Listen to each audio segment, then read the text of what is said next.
होइन ये नाति बाउ रेडियो बजाऊ त रेडियो सुन्न पर्यो।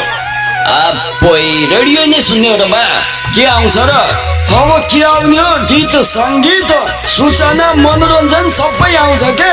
होइन बा कुन रेडियोमा आउँछ हो त्यस्तो? अब यो हाम्रो नाति केटालाई अझै थाहा रहेनछ। त्यही रेडियो सन्देश 89.8 मेगाहर्जमा आउँछ नि। ल ल बजाइहाल त। सुन रेडियो सन्देश 89.8 मेगाहर्ज सबैभन्दा पृथक सबैभन्दा बेस्ट।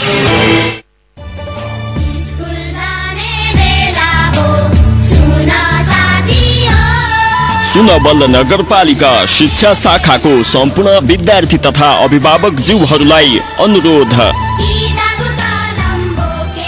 विश्वव्यापी महामारी कोभिडको कारण सम्पूर्ण विद्यालय र अन्य क्षेत्रमा बन्दाबन्दी भई लामो समयसम्म बाल बालिकाको पठन पाठन ठप्प रहेको अवस्थामा बाल बालिकाको सिकाइलाई निरन्तरता दिन सुनवल नगरपालिका र रेडियो सन्देश तथा रेडियो सुनवलको सहकार्यमा यही असार 4 गते बिहिबारबाट सुनवल पाठशाला कार्यक्रम रेडियो सन्देश 89.8 मेगाहर्ज र रेडियो सुनवल 90.7 मेगाहर्जबाट निम्न तालिका बमोजिम एफएम कक्षा सञ्चालन भइरहेको हुँदा सम्पूर्ण अभिभावक ज्यूहरूलाई आफ्ना बाल बालिकाहरूलाई उक्त समयमा सहभागी गराइदिनु हुन अनुरोध गर्दछौँ।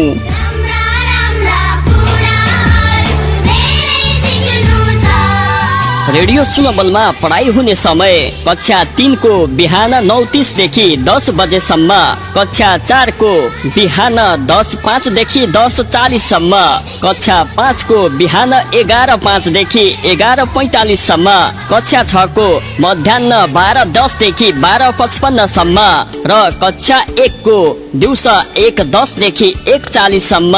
त्यस्तै रेडियो सन्देशमा कक्षा सञ्चालन हुने समय कक्षा 2 को बिहान 9:15 देखि 9:30 सम्म, कक्षा 10 को दिउँसो 2:10 देखि 2:55 सम्म, कक्षा 9 को दिउँसो 3:10 देखि 4 बजेसम्म, कक्षा 8 को दिउँसो 4:10 देखि 5 बजेसम्म र कक्षा 7 को साँझ 5:10 देखि 6 बजेसम्म।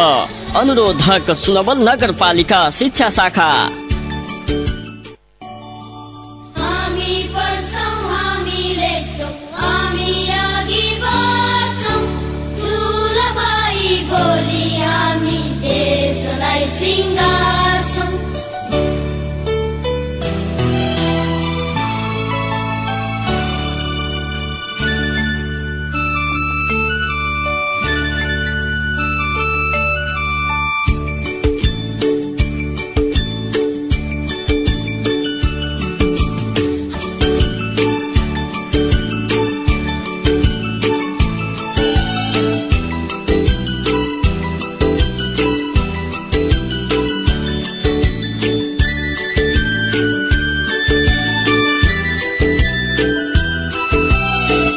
रेडियो सन्देश 89.8 मेगाहर्ज सुनेर बसिरहनुभएका सम्पूर्ण श्रोताहरूमा म कला तिवारीको तर्फबाट हार्दिक नमस्कार एवं कार्यक्रममा स्वागत छ।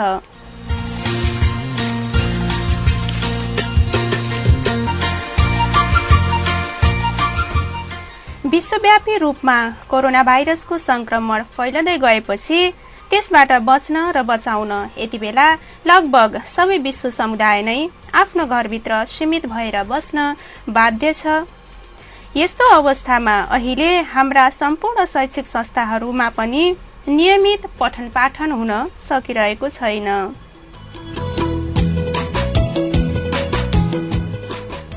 यही समस्यालाई मध्यनजर गर्दै स्कुले बालबालिकाहरूको सिकाइ सक्षमतामा कमी नआओस् भन्ने हेतुले अहिले पश्चिम सुनवल नगरपालिकाले सामुदायिक विद्यालयका विद्यार्थीहरूका लागि रेडियो पाठशाला कार्यक्रम सञ्चालन गरिरहेको छ, जस अन्तर्गत सुनवल नगरपालिका र रेडियो सन्देश 89.8 मेगाहर्ज भूमैको सहकार्यमा सञ्चालन भइरहेको यस रेडियो पाठशाला कार्यक्रम अन्तर्गत म आज कक्षा 8 को अनिवार्य नेपाली विषयको शिक्षकको रूपमा यहाँहरू सामु उपस्थित छु।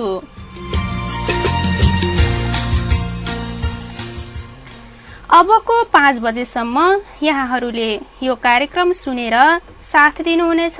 साथै कार्यक्रमका सम्बन्धमा कुनै जिज्ञासा, प्रतिक्रिया, सल्लाह, सुझाव भएमा त्यसलाई पनि दिनुहुनेछ भन्ने विश्वास पनि छ।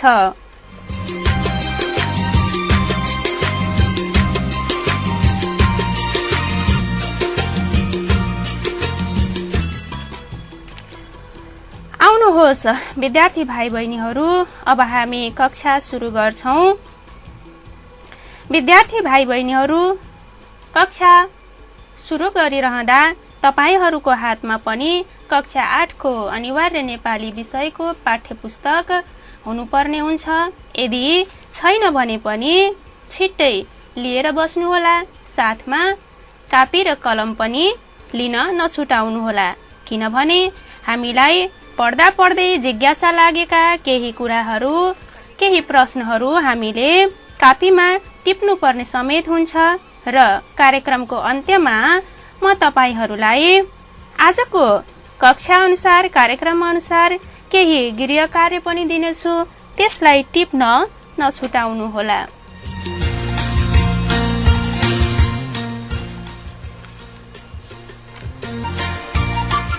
विद्यार्थी भाइ बहिनीहरू, अब हामी आजको कक्षा सुरु गर्नतर्फ लागिरहेका छौं।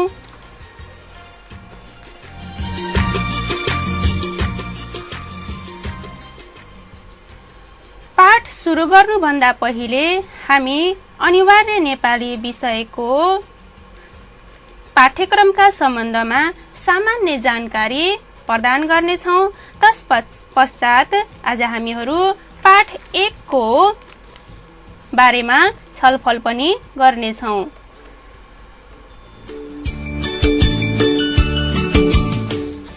विद्यार्थी भाइ बहिनीहरू, कक्षा 8 को अनिवार्य नेपाली विषयमा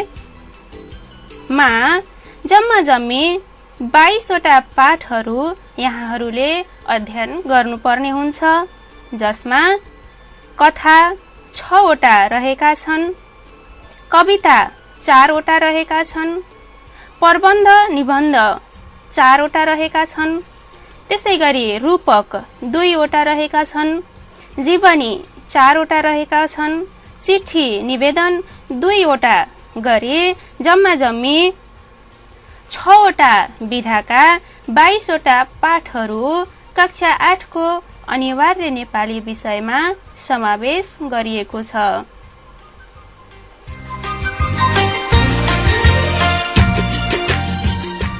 त्यसैगरी कक्षा 8 को अनिवार्य नेपाली विषय 75 पूर्णाङ्कको लिखित परीक्षा, त्यसैगरी 25 पूर्णाङ्कको प्रयोगात्मक परीक्षा गरी जम्मा 100 पूर्णाङ्कको परीक्षा यहाँहरूले दिँदै आइरहनु भएको छ। यो कुरा यहाँहरूलाई जानकारी नै छ, जसमा 1 देखि 22 सम्म गरी 22 वटा पाठहरू पर्ने गर्दछन्।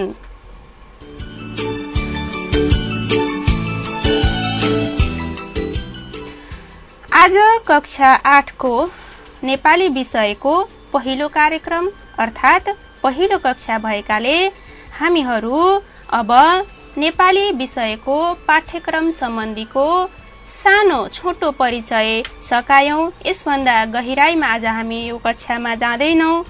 आज हामीले अब कक्षा 8 बाट नेपाली विषयको पाठ 1 नै सुरुवात गर्दैछौं।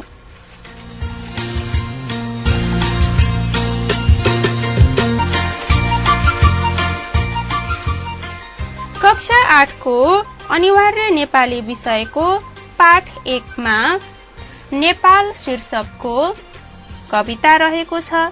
विद्यार्थी भाइ बहिनीहरू, तपाईहरूको हातमा पाठ्यपुस्तक पक्कै पनि छ होला। यदि तत्कालै तपाईहरूको हातमा पाठ्यपुस्तक छैन भने पनि मैले भनिरहेका कुराहरू तपाईहरूले ध्यानपूर्वक सुन्नुहोला। हामी भौतिक दूरीमा मात्र टाढा छौं, तर यसलाई तपाईहरूले आफ्नै कक्षाको कार्यक्रम सम्झन सक्नुहुनेछ। त्यसकारणले कक्षा कोठामा अध्ययन गरे जस्तै गरी तपाईहरू अबको 5 बजेसम्मको समयमा ध्यानपूर्वक यताउता नलागिकन पाठ्य पुस्तक र रेडियोको यस कार्यक्रममा मन लगाएर बसिदिनुहोला है।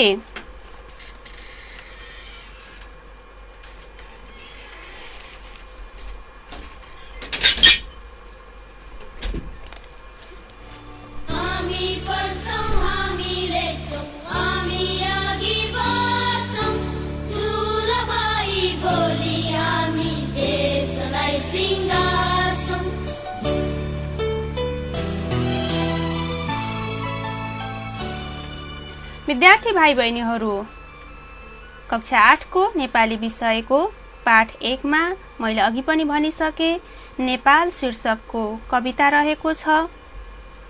यस कविताका लेखक कवि सिद्धिचरण श्रेष्ठ हुनुहुन्छ।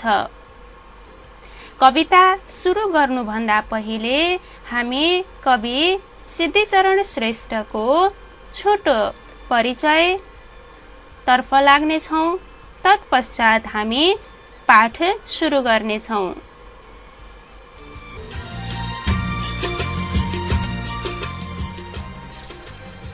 कवि सिद्धिचरण श्रेष्ठ, जसलाई हामीले युग कविको रूपमा पनि चिन्दछौँ। कवि अर्थात् युग कवि सिद्धिचरण श्रेष्ठको जन्म विक्रम सम्मत 1969 सालमा ओखलढुङ्गामा भएको हो भने उहाँको मृत्यु विक्रम सम्मत 2047 सालमा भएको हो। उहाँ नेपाली साहित्यका अत्यन्त सफल व्यक्तित्व हुनुहुन्छ। उहाँले थुप्रै उत्कृष्ट किसिमका कविताहरू रचना गर्नुभएको छ। त्यसैगरी खण्डकाव्यहरू पनि रचना गर्नुभएको छ। उहाँले रचना गरेका साहित्यिक कृतिहरू र उहाँले साहित्यका क्षेत्रमा दिएको योगदानको कदर गर्दै उहाँलाई भूकम्प तकमा, त्रिभुवन पुरस्कार, रत्नश्री स्वर्ण पदक जस्ता विभिन्न पुरस्कारहरूबाट पनि सम्मानित गरिएको छ।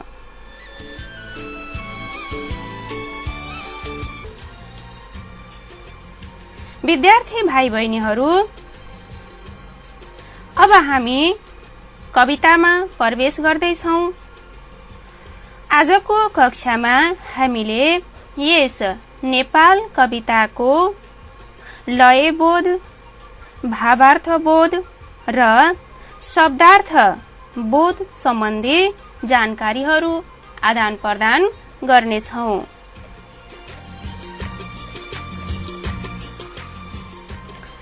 लयबोध भन्नाले कवितालाई मिठो लयमा, मिठो भाकामा वाचन गर्ने भन्ने बुझिन्छ। अर्थात् आज हामीले यो पहिलो पाठ नेपाल कवितालाई मिठो लयमा वाचन गर्न सिक्नेछौँ। यहाँ रहेका प्रत्येक श्लोकहरूलाई शुद्धसँग मिठो लयमा वाचन गर्न सिक्नेछौँ। किनभने कविता विधा एउटा लयात्मक विधा भएकाले यसलाई वाचन गर्ने पनि एउटा अलगै तरिका हुन्छ। त्यसकारणले विद्यार्थी भाइ बहिनीहरूले कवितालाई वाचन गर्न लयबोध गर्नु निकै आवश्यक हुन्छ। त्यसैले हामी यहाँ पहिलो अभ्यासका रूपमा, कार्यका रूपमा यस पाठको लयबोधलाई जोड्नेछौँ। त्यसै गरी हामी यस कविताको भावार्थ बोधका बारेमा पनि छलफल गर्नेछौँ।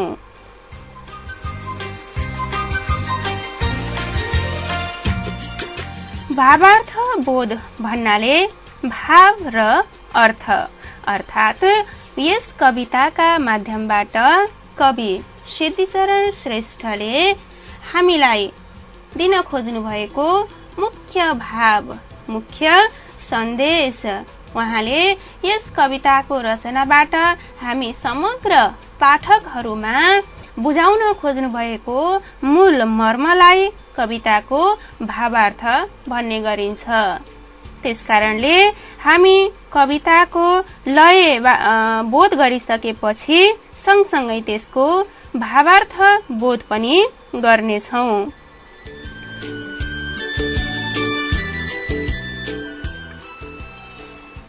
त्यसपछि विद्यार्थी भाइ बहिनीहरू, हामीहरूले यस पाठमा प्रयोग भएका विभिन्न शब्दहरू मध्येमा केही जटिल वा कठिन शब्दावलीहरू पनि रहेका छन्।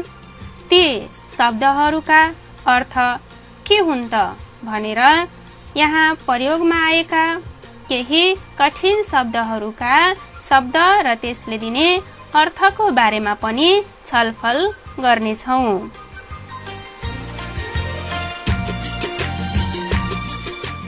यसरी विद्यार्थी भाइ बहिनीहरू, आज हामीहरू यस पाठ 1 नेपाल कविताको लयबोध, भावार्थबोध र शब्दार्थ शिक्षण अर्थात् शब्दार्थ बोधलाई आजको कक्षामा जोड्ने प्रयत्न गर्दैछौँ।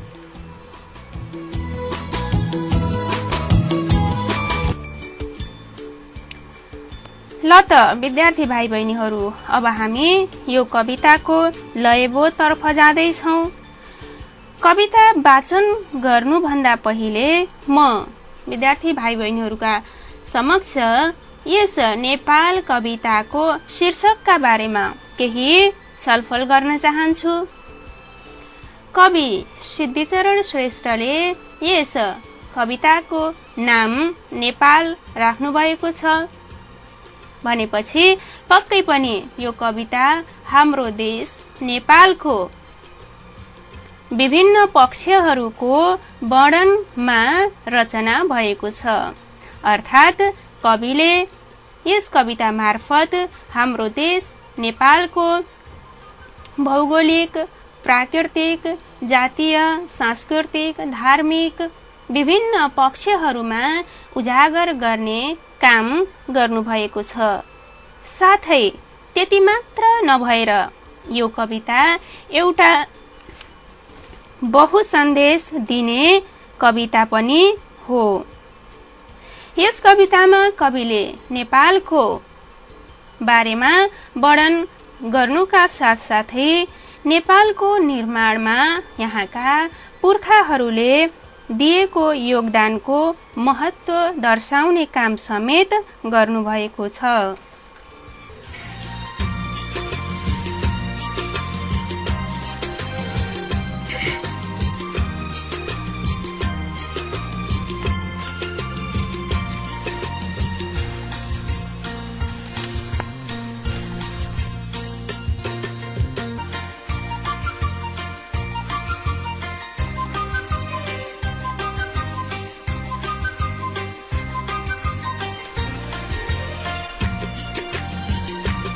ल त विद्यार्थी भाइ बहिनीहरू, अब हामी ढिला नगरी आजको पाठ सुरु गर्दैछौँ। पाठ सुरु गरिरहँदा मैले यस कविताका प्रत्येक श्लोकहरूलाई एउटा लयमा वाचन गरेर यहाँहरू सामु प्रस्तुत गर्नेछु। मलाई थाहा छ यहाँहरूले पनि कविता वाचन गर्न जान्नु भएको छ। यसभन्दा अघिल्ला कक्षाहरूमा पनि धेरै राम्रा र मिठा कविताहरू पढ्दै वाचन गर्दै तपाईहरू कक्षा 8मा आइपुग्नु भएको छ। तपाईहरूको कविता वाचन गर्ने शैली निकै मिठो छ पक्कै पनि, तर यति बेला तपाईको आवाज हामी समक्ष आइरहेको छैन। म तपाईहरूका सामु कविता वाचन गरेर सुनाउँदैछु। त्यसै सँगसँगै तपाईहरूले पनि कुन शब्दलाई कसरी उच्चारण गरियो त भन्ने कुरालाई ध्यान दिँदै कविता वाचन गर्ने कोसिस गर्नुहोस् है।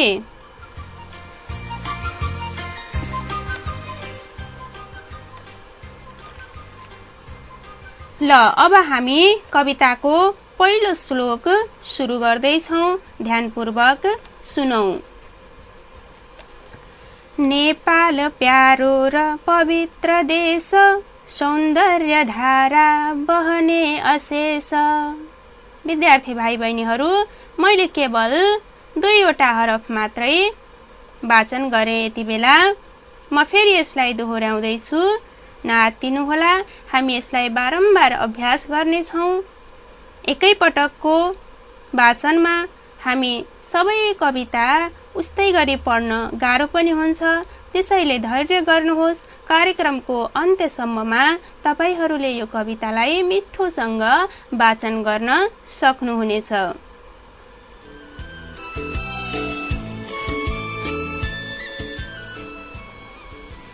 नेपाल प्यारो र पवित्र देश, सौन्दर्य धारा बहने अशेष। सङ्गीतको मूल फुटी विशाल, छल्किरहे झैँ लयबद्ध छाल।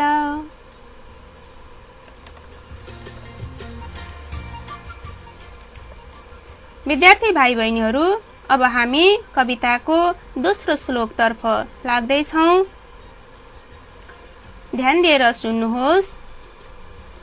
पाना खुला पर्वत पत्र पत्र, छनबड झैँ वृक्ष लता विचित्र। खोला चराको ध्वनि गुह्य मन्त्र, नेपाल सिंगै बहुमूल्य तन्त्र।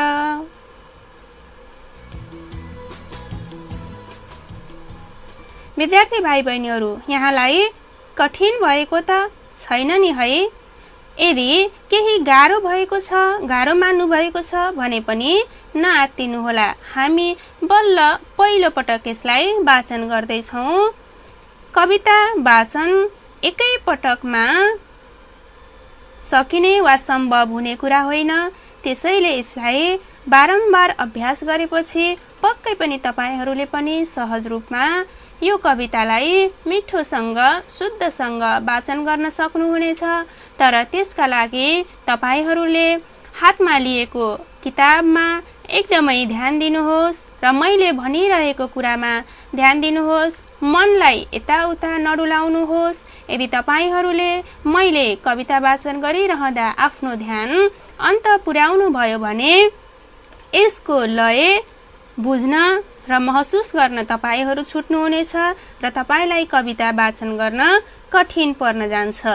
जबसम्म हामी कविता वाचन गर्न सक्दैनौँ, भावार्थबोध, शब्दार्थ शिक्षण र यसका बाँकीका अभ्यासहरू पनि हाम्रा अधुरा नै रहन्छन्। त्यसैले कविता पठनको सबैभन्दा पहिलो पाटो भनेकै लयबोध भएकाले हामी यसलाई सरसर्ती मिठो लयमा वाचन गर्ने प्रयत्न गर्दैछौँ। त्यसकारणले तपाईहरूले पनि आफ्नो महत्त्वपूर्ण समय र आफ्नो मनलाई एकाग्र गरेर कविता रचना अर्थात् कविता वाचनमा लगाउनुहोला। अब हामी कविताको तेस्रो श्लोकमा प्रवेश गर्दैछौँ। ध्यान दिएर सुन्नुहोस् र म सँगसँगै वाचन गर्ने कोसिस पनि गर्नुहोस्।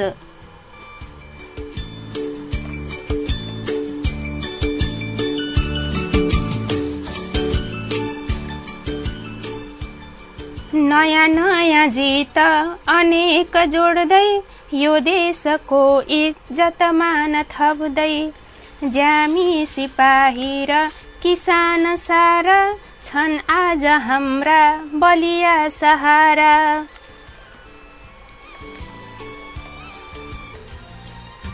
विद्यार्थी भाइ बहिनीहरू, म यो तेस्रो श्लोकलाई पुनः एकपटक दोहोऱ्याएर वाचन गर्दैछु।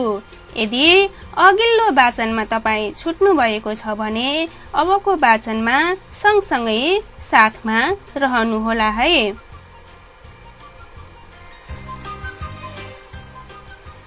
नयाँ नयाँ जित अनेक जोड्दै यो देशको इज्जत मान थप्दै, ज्यामी सिपाही र किसान सारा छन् आज हाम्रा बलिया सहारा।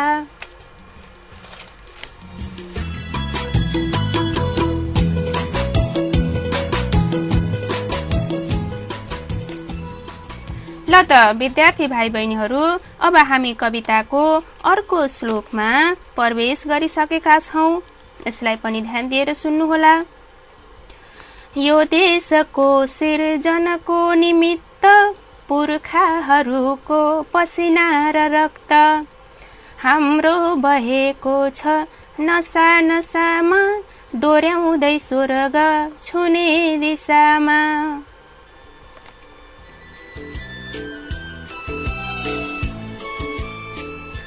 म यो श्लोकलाई पुनः दोहोऱ्याएर वाचन गर्दैछु विद्यार्थी भाइ बहिनीहरू। यो देशको सिर्जनको निमित्त पुर्खाहरूको पसिना र रक्त हाम्रो बहेको छ नसा नसामा, डोर्याउँदै स्वर्ग छुने दिशामा।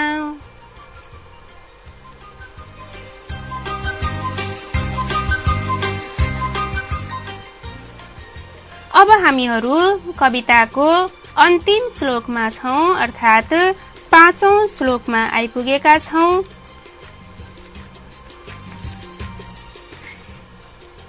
विपत्ति पर्दा पनि हाँसी हाँसी, तयार भई चढ्न समेत फाँसी। बाँचे बचाएर रमे रमाए, सङ्घर्षले यो मुलुकै जगाए।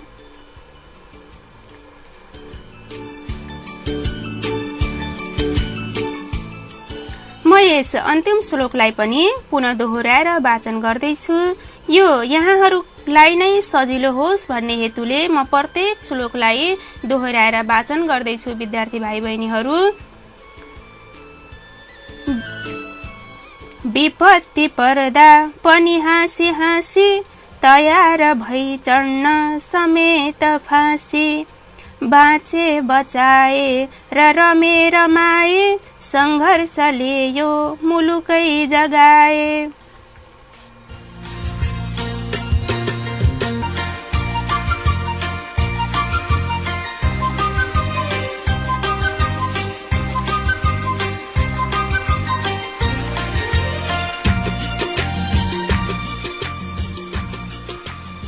विद्यार्थी भाइ बहिनीहरू, हामीले एकपटक यो कवितालाई सुरुदेखि अन्त्यसम्म वाचन गर्नेछौँ अघिकै लयमा। अघि तपाईहरू अल्मलिनु भयो होला, आत्तिनु पो भयो कि नआत्तिनुहोस्, नअल्मलिनुहोस्। अब हामी पुनः यस कवितालाई एकपटक सुरुदेखि अन्त्यसम्म वाचन गर्नेछौँ। त्यसपछि तपाईहरूले आफ्नो घरमा यस कवितालाई पटक पटक वाचन गर्नुहोस्। धेरै पटकको अभ्यासले नै हामीलाई निपुण बनाउँछ, दक्ष बनाउँछ। त्यसैले एकै पटकमा कविता वाचन गर्न सकिन भन्दैमा हरेस नखानुहोस्, नआत्तिनुहोस्, तर अभ्यास गर्न भने नछुटाउनुहोस्।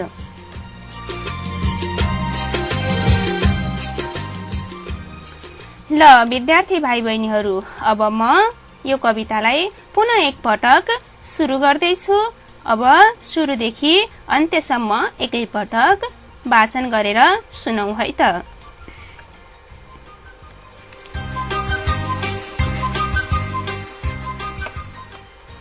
नेपाल प्यारो र पवित्र देश, सौन्दर्य धारा बहने अशेष।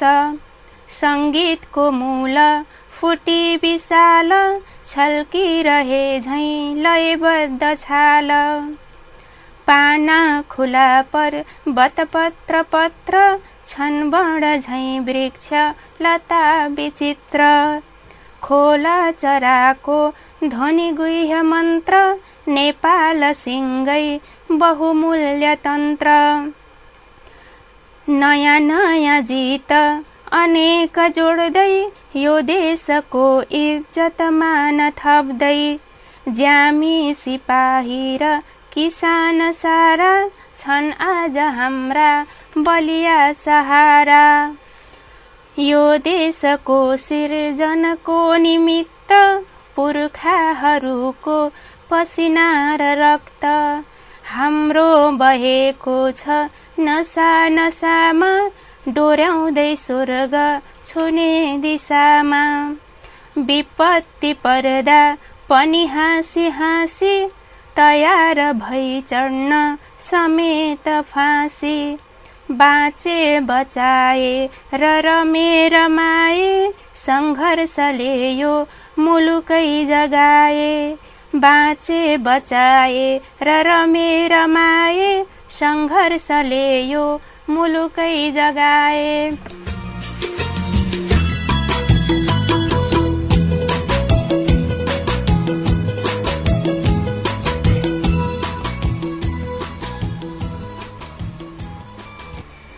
विद्यार्थी भाइ बहिनीहरू, हामीले पटक पटक दोहोऱ्याएर यो नेपाल कविताको लयबोध गरिसकेका छौँ।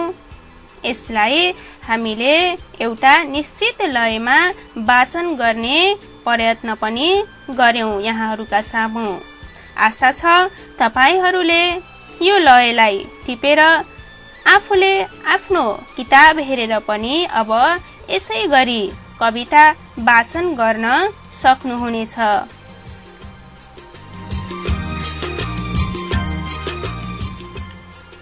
तर विद्यार्थी भाइ बहिनीहरू, कविता यही लयमा मात्रै वाचन गर्न सकिँदो रहेछ भन्ने पनि फेरि नसोच्नुहोला।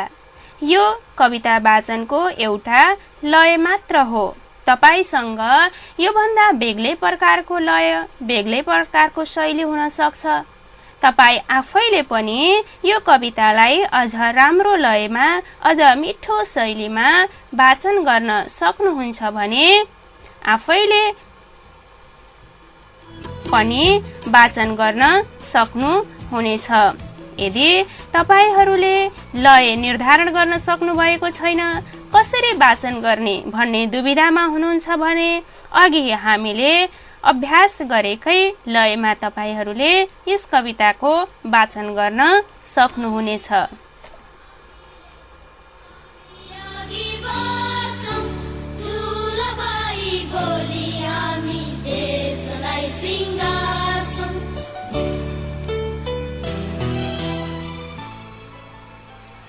विद्यार्थी भाइ बहिनीहरू, अब हामीहरूले यस कविताको लयबोध शीर्षक पूरा गरिसकेका छौं।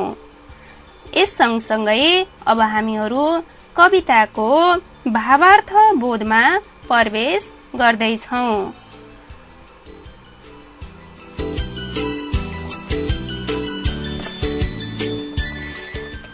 कविताको भावार्थ बोध अन्तर्गत हामीहरूले कविताका प्रत्येक श्लोक, प्रत्येक हरफहरूले दिन खोजेको मुख्य सन्देश, मूल भावका बारेमा छलफल र चर्चा गर्नेछौँ।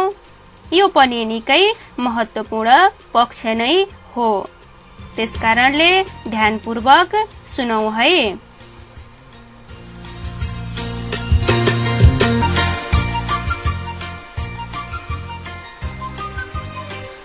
अबको हाम्रो पाठ्यवस्तु भावार्थ बोध रहेकाले अब मैले कवितालाई लयमा जोड दिनुभन्दा पनि यसका प्रत्येक शब्द, हरफहरूले हामीलाई दिन खोजेको सन्देशका बारेमा जोड दिँदैछु। त्यसैले मैले कवितालाई सरसर्ती वाचन गर्दै यहाँका प्रत्येक श्लोकबाट आउने मुख्य भावको बारेमा चर्चा गर्नेछु।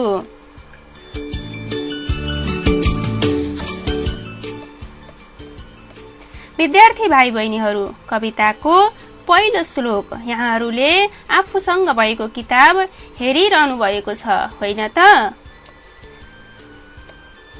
कविताको पहिलो श्लोकमा अघि हामीले वाचन गरिसकेका छौं।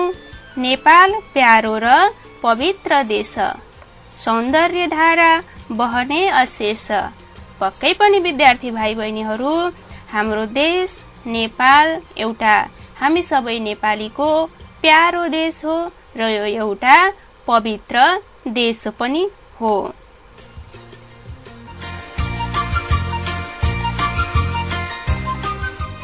हामी सबै नेपालीको जन्मभूमि, हामी सबै नेपालीको प्यारो देश हाम्रो देश नेपाल अत्यन्त सुन्दर छ। भौगोलिक रूपमा हाम्रो देश ठुलो या सानो, त्यस कुराले हामी नेपालीको मनमा आफ्नो देशप्रति जुन माया रहेको छ त्यो मायामा कुनै पनि कमी आउँदैन र त्यो महत्त्वपूर्ण कुरा पनि होइन, किनभने हामी यस देशका बासिन्दा हौं, हामी नेपाली हौं। प्रत्येक नेपालीको मुटुमा नेपाल प्रतिको माया छ, नेपाल प्रतिको स्नेह छ। त्यसकारणले हामी सबै नेपालीको यो प्यारो देश नेपाल हो।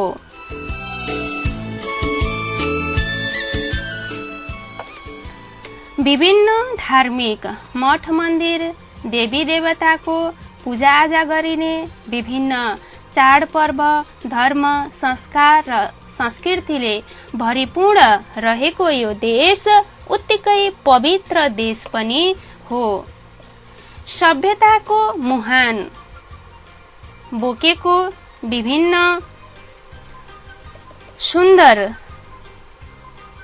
सुन्दरताले भरिपूर्ण रहेको यो देशमा सौन्दर्य धारा अशेष रूपमा बहिरहन्छन्, अर्थात् यस देशको सुन्दरतामा कहिले पनि कमी आएको छैन र आउने पनि छैन, किनभने यो हाम्रो देश नेपाल प्राकृतिक रूपमा पनि अत्यन्त सुन्दर देश हो। त्यसैले यहाँको सुन्दरता अशेष छ, यो कहिले पनि खण्डन हुँदैन, सकिने छैन।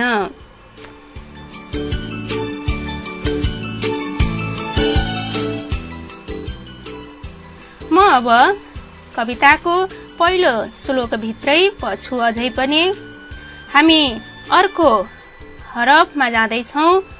संगीतको मूल फुट्यो विशाल, छल्किरहे झैं लयबद्ध छाल।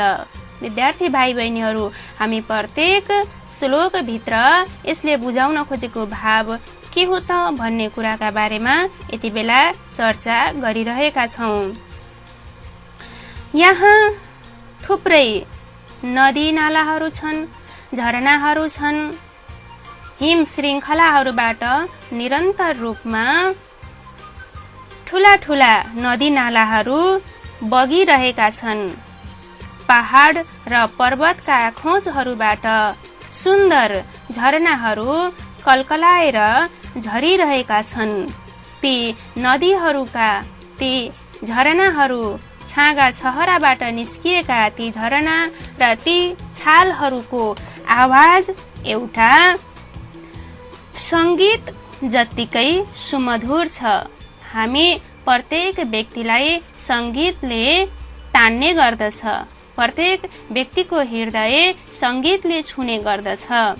संगीत जति सुमधुर हुन्छ, संगीतमा जति मिठास हुन्छ, हरेक दुःखका क्षणमा, खुसी र आनन्दका क्षणमा, जस्तोसुकै अवस्थामा पनि हामी संगीतमा डुब्ने गर्दछौँ, रम्ने गर्दछौँ। हाम्रो देशको प्राकृतिक सुन्दरता कुनै एउटा संगीतको धुन भन्दा कम मनमोहक भने छैन। त्यसैले कवि सिद्धिचरण श्रेष्ठले यहाँबाट निस्किएका यी खोला नाला झरनाहरूबाट गुन्जिँदै निस्किएका आवाज अर्थात् ध्वनिहरूलाई संगीतको लयबद्ध धुनसँग पनि तुलना गर्नुभएको छ।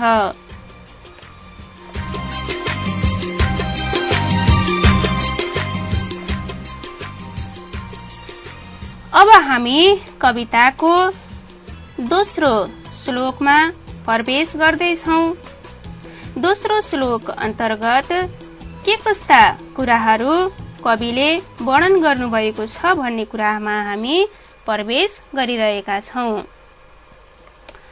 पाना खुला पर्वत पत्र पत्र छन् बड झैं वृक्ष लता विचित्र। विद्यार्थी भाइ बहिनीहरू, हाम्रा उत्तरी क्षेत्रहरूमा धेरै पर्वतहरू रहेका छन्, अर्थात् डाँडाकाँडा पाखा पखेराहरू रहेका छन्। हरिया वन जङ्गलबाट हामी सम्पन्न छौँ।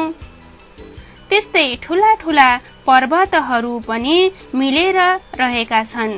एकपछि अर्को पर्वतहरू थापिएर रहेको यो सुन्दर दृश्यलाई कविले एउटा खुला पुस्तकका पानासँग तुलना गर्नुभएको छ। अर्थात् हाम्रा पर्वतहरू खुला पुस्तकका पानाहरू जस्तै, अर्थात् पत्र पत्र खुला पुस्तकका पाना अर्थात् पत्र जस्तै देखिन्छन्, यतिकै सुन्दर देखिन्छन्। त्यसै गरी हाम्रा ती पर्वतहरूमा लेक बेसीहरूमा रहेका वृक्षहरू, बोट बिरुवाहरू, तिनको सुन्दरता, तिनमा लहराएका ती लता लहराहरू विचित्र छन्। जसरी एउटा पुस्तक भित्र थुप्रै वर्ण र अक्षरहरू सल्बलाइरहेका हुन्छन्। विभिन्न वर्णहरू अक्षरहरूको संयोजनबाट एउटा सुन्दर पुस्तक तयार हुन्छ। त्यसै गरी हाम्रा पर्वतहरूमा रहेका ती वृक्षहरू पनि वर्ण जस्तै फरक फरक अलग अलग प्रकारका छन्। यी सबै प्रकारका विविधताले हाम्रो देश नेपाल सुन्दरताले भरिपूर्ण बनाउनमा यी सबै प्रकारका विविधताहरूको महत्त्वपूर्ण भूमिका रहेको छ।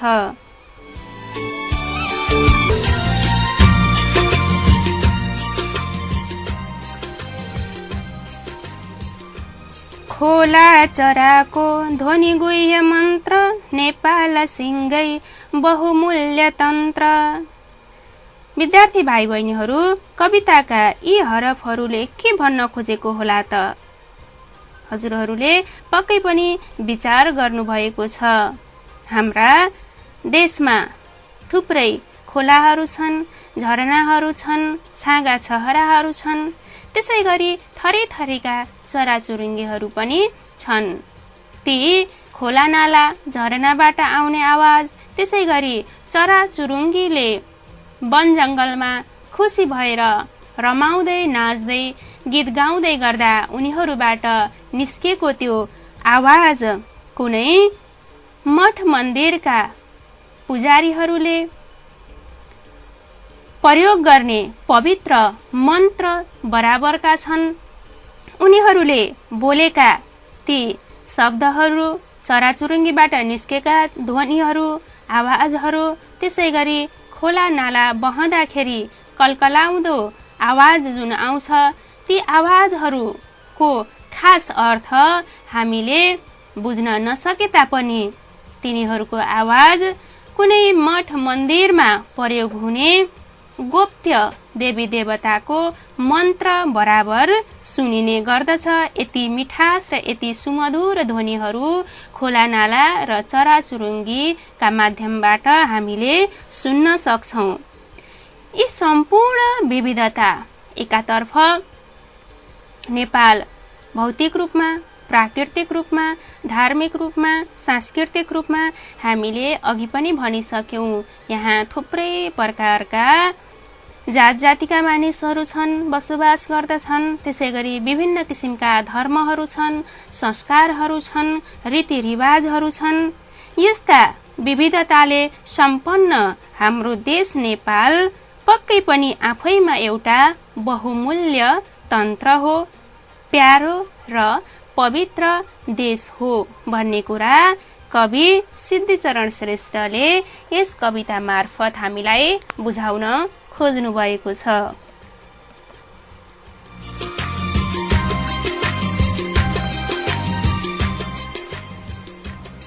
विद्यार्थी भाइ बहिनीहरू, अब हामी कविताको तेस्रो श्लोक अन्तर्गत छौँ। नयाँ नयाँ जित अनेक जोड्दै यो देशको इज्जत मान थप्दै, ज्यामी सिपाही र किसान सारा छन् आज हाम्रा बलिया सहारा। विद्यार्थी भाइ बहिनीहरू, मैले आजको पाठको सुरुवातमै पनि भनिसकेकी छु, यो कविता एउटा बहुसन्देश दिने कविता हो।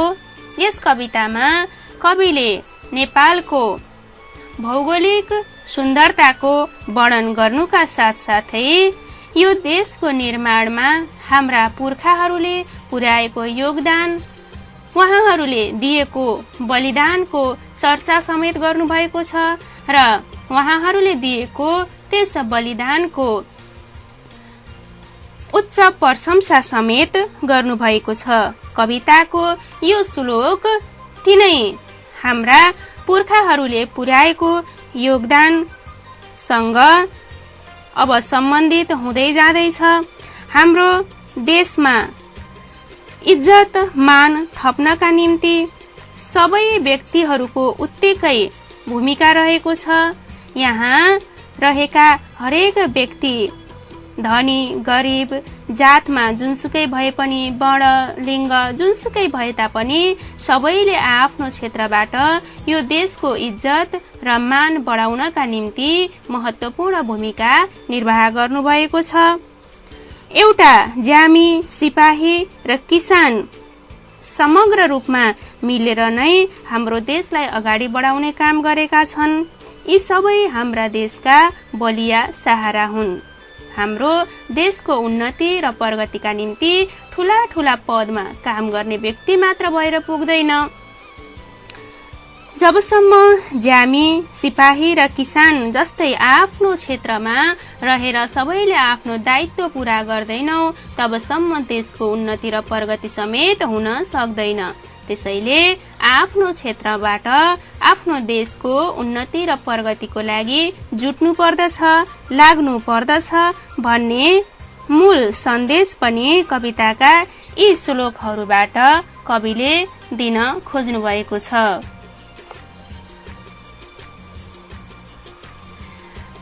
विद्यार्थी भाइ बहिनीहरू, हामीहरू आजको कक्षामा कविताको लयबोध, भावार्थबोध र शब्दार्थ शिक्षणसम्मको योजनामा थियौं।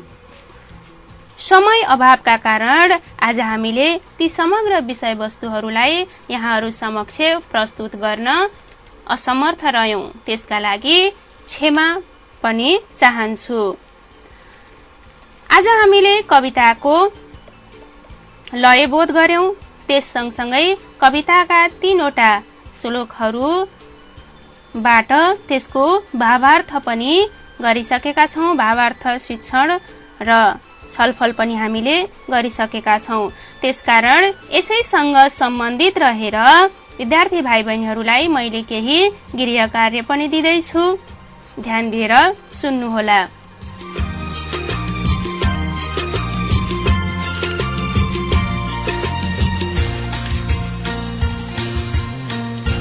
विद्यार्थी भाइ बहिनीहरू, अब तपाईहरूको गृह कार्यका निम्ति सबैभन्दा पहिले त यस कवितालाई अघि हामीले जसरी वाचन गर्यौं त्यसै गरी नै घरमा कविता वाचन गर्ने प्रयत्न गर्नुहोस्। पटक पटक वाचन गर्नुहोस् र यसलाई शुद्धसँग मिठो लयमा वाचन गर्न सफल हुनुहोस्। यो तपाईहरूका निम्ति एउटा गृह कार्य हो। त्यसै गरी हामीले कविता जसरी लयबोध गरेर सकिसकेका छौं त्यसैका आधारमा र मैले 3वटा श्लोकको भावार्थ बोध पनि यहाँहरूका सामु प्रस्तुत गरिसकेकी छु।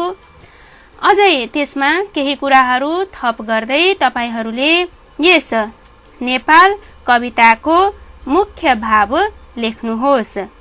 तपाईहरूका निम्ति अर्को प्रश्न हो यो, नेपाल कविताको मुख्य भाव लेख्नुहोस् र त्यसलाई पटक पटक पढ्नुहोस्।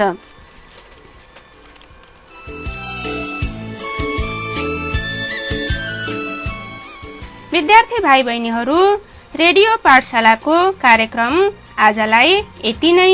अर्को कार्यक्रममा यही समयमा पुनः भेट हुनेछौँ र यस पाठसँग सम्बन्धित बाँकी रहेका कुराहरूलाई पनि हामी सोही कार्यक्रममा जोड्दै जानेछौँ।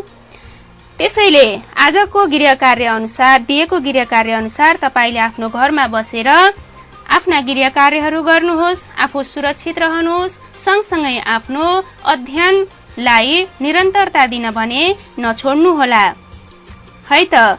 हवस् त आजलाई यति नै, नमस्कार।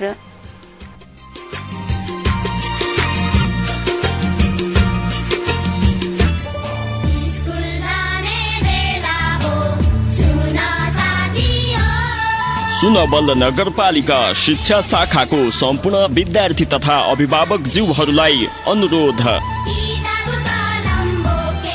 विश्वव्यापी महामारी कोभिडको कारण सम्पूर्ण विद्यालय र अन्य क्षेत्रमा बन्दाबन्दी भई लामो समयसम्म बाल बालिकाको पठन पाठन ठप्प रहेको अवस्थामा बाल बालिकाको सिकाइलाई निरन्तरता दिन सुनवल नगरपालिका र रेडियो सन्देश तथा रेडियो सुनवलको सहकार्यमा यही असार 4 गते बिहिबारबाट सुनवल पाठशाला कार्यक्रम रेडियो सन्देश 89.8 मेगाहर्ज र रेडियो सुनवल 90